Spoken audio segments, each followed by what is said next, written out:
For those of you who like Drake, I think most of you know or have heard of, maybe you're a big fan of the rapper Drake. And somebody I started listening to recently that I'm calling the gospel version of Drake. I think Drake is his lyrics that flow. I'm not a fan of the content of Drake's lyrics, a lot of his songs, but I would say Drake has flow. But this other guy I'm talking about, is a Christian rapper. And usually I don't do this, but for those who are interested, I'm putting you on a song called Thorn in My Flesh. Thorn in My Flesh by EGR. That's E.G.R. EGR. In that song, he's telling a story. Many people say they like a rap song because there's a story. But I grew up in the hood. I grew up in the ghettos of New York, and I've heard a lot of hip hop rap songs, and many of them there's a story. But there's a difference between telling a story just to say it, and to proclaim it, or telling a story to encourage others and towards betterment.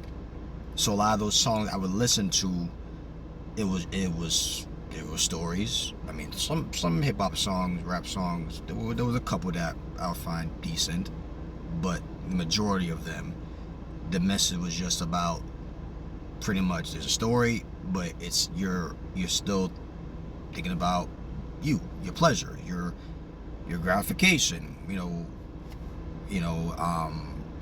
There's still anger there. There's still hostility in the song. There's hatred in the songs. There's about indulging you.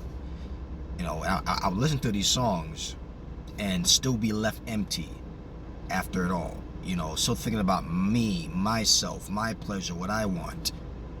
But I came to a point in my life where I feel like I'm empty, and a lot of these songs I'm pouring into my mind is leaving me empty.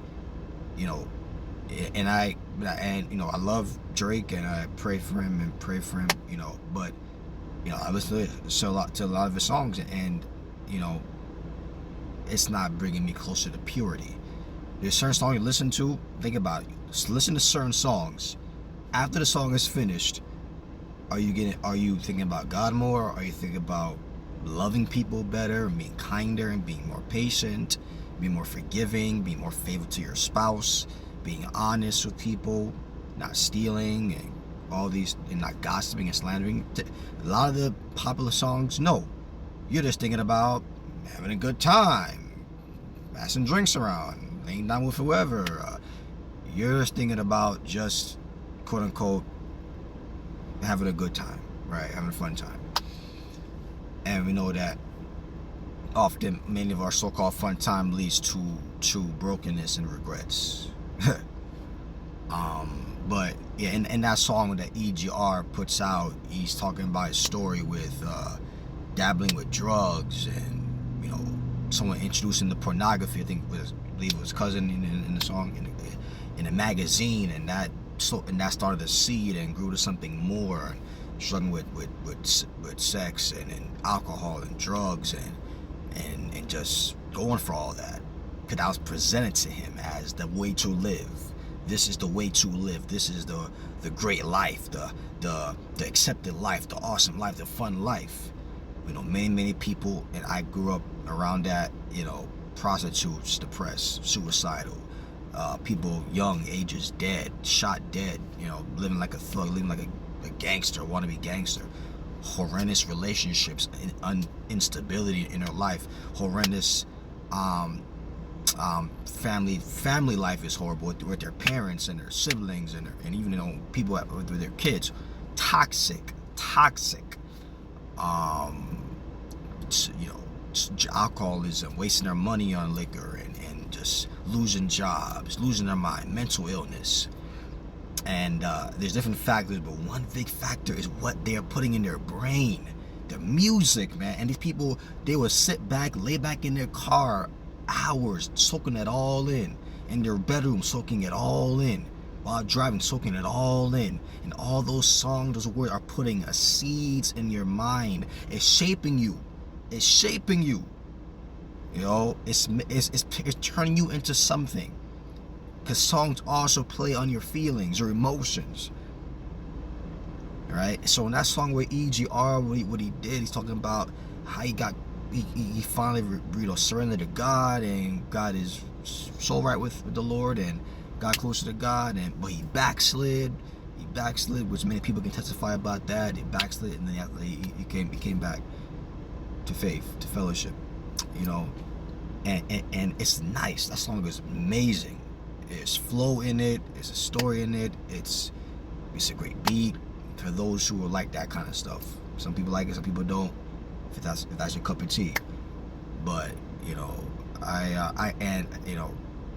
there's certain things. I never been in a gang, and I never dealt with guns, and I never drank alcohol. I never smoked or smoked weed.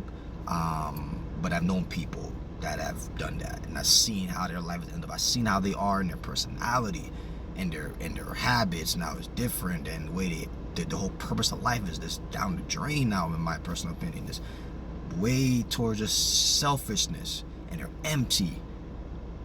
You know, and they're soaking. You know.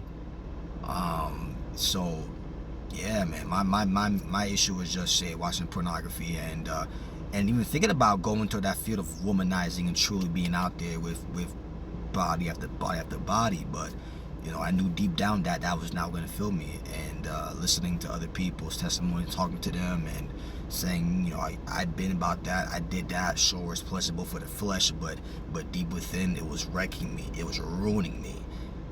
It was pushing me away from God. Like me watching porn and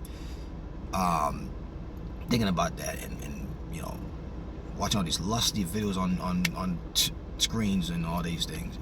My mind was definitely shifting away from God just watching it. You know, imagine putting myself into those, you know, going to clubs or whatever, some girls at work and on the street, and just say, oh, you're a loose girl, whatever, I'm loose too, let's go, let's do one night stands and all that.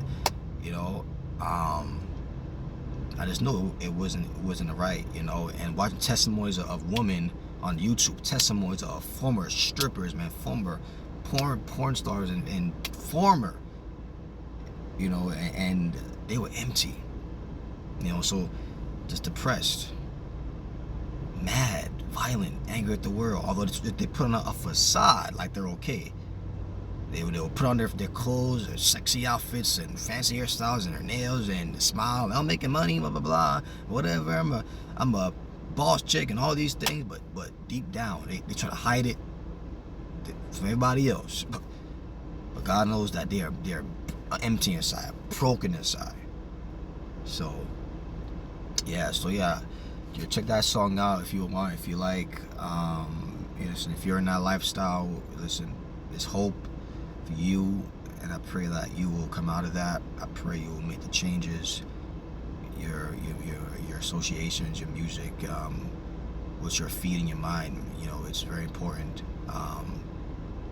You know, even work environments. A lot of us spend time working, and a lot of work environments, they don't even, like, where's the gospel music at? Like, it's always rap. It's always in the bad rap, the negative rap, the negative pop music.